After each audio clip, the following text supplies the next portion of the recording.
brought to you by East Texas Professional Credit Union and John Fraser Allstate.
So how does it feel to be 2-2 now?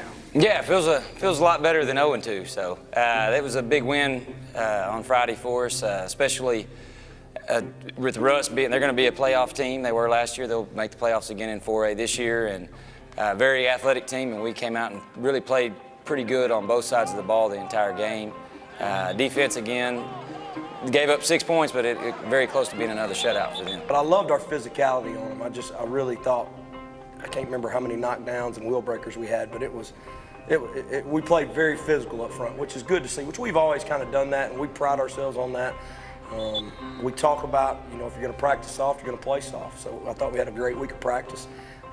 Practiced physical and went out and played physical. And then, like I said, just the other thing, the mental aspect, picking up a defense that we had kind of worked all week, and then they show up with something completely different that they hadn't shown on film. And just the ability of those guys to be able to pick it up and stick to the rules, because they struggled with that early on. So I was very proud of both of those things. Feels good, but we're not satisfied. In my mind, I always want to win every game, so I wouldn't be satisfied unless we're undefeated, but it definitely feels good to get some wins. Our offense, our defense is handling its business so far. So our offense just needs to get more sound, and we just need to not have any like drawbacks or anything. We finally got this thing rolling. Going into Game 3, we were 0-2. Our hopes were down a lot more than they wanted to. Then after Game 3, we were 1-2. And going into Game 4, we were still behind. And kind of had us, we knew we could get things back to 0-0 after Game 4. And after Game 4, we came out with a win. So now we're good. We got it going, we got our energy up, and I think we're ready to roll on with the season. Offensively, we really kind of pounded on them as far as running the ball. They did some things, double covered some of our receivers, and kind of was pretty much making us run the ball. And we ran the ball and were able to kind of wear on them. And then as the game went on, it became a lot easier to run the ball. And then we also moved some guys that have just been playing defense to offense. It's starting to get a little cooler outside. So those, they're kind of bigger bodies, Cooks and Rogers. So they're able to handle it, and they performed really well, and they make a difference when they're on our side. If you look at their numbers, I'm trying to remember, I know they were super balanced, 180 passing, 181 rushing or something, so yeah, that kind of balance, you're going to be hard to figure out on offense. And then defense, just a lot of different guys stepping up. Vincent Rockwell had a huge game for him on defense. They blocked a couple of punts. He did. So, special teams is coming around. I just think what they're doing is slowly piecing every piece of the game together. Offense was doing well, now defense has come around, made some plays on special teams.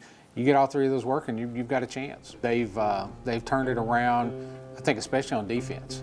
Offense, they were playing well on offense. First 2 games, they were scoring a lot of points. They just couldn't stop anybody. Defense is really come around. They've given us 6 points total in the last 2 games. So I think you can definitely look at some positives there and say, okay, we were already playing well on offense. Now our defense is going. Let's just fine tune some things in the next 2 games, and we'll be ready for district. So I gave Malik, I do an award. I do my offensive line grades every week, and I've got a Hog of the Week. And he doesn't play offensive line, but I gave him Hog of the Week this week for how he blocked against Russ this week. It was awesome. He killed it, man. He killed it. He's a different animal. They had the safety in the middle, and then the linebackers over me. And as soon as I saw that, I was like, all right, this is a touchdown. I just kind of gave Gage a look. We connected on that. It felt really good. Definitely defense is my side of the ball. I love playing defense, but I love to help out the team on offense as well and help give the team the best chance we can get to make the most plays possible. Put together a full 4 quarters. We played good every single quarter. We didn't have an iffy quarter or anything like that. We put together a good full 4 quarters.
preaching every day.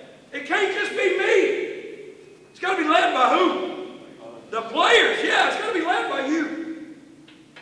Once you care about it, once it's important to you, once it means the world to you, that's when I know we flip this paper. Everybody got it? I would say, not just for the Malakoff week as a whole, I think we're still learning the concept of how to practice like we want. And how to practice not only physical, but practice fast. You know, we're obviously a huddle team, but that doesn't mean we're not going to go out and practice fast and be crisp and be sharp. And that's one thing I'd say we have to get better at, but that comes with time, and that just comes with us showing up and pounding it in them every day. But when you talk about specifically for Malakoff, all I've preached all week, they've got 2 defensive tackles that are a lot like Cooks. They've got 2 Cooks. I call them Cooks and Cooks Jr. So I really think our physicality is going to have to be great for us to win this game. And I told them, I think if we take care of those 2 guys, we'll roll on offense and we'll be all right. Those are their 2 go-daddies. That's who they want. Those are their playmakers. They know they're their playmakers. They put them in situations to make plays.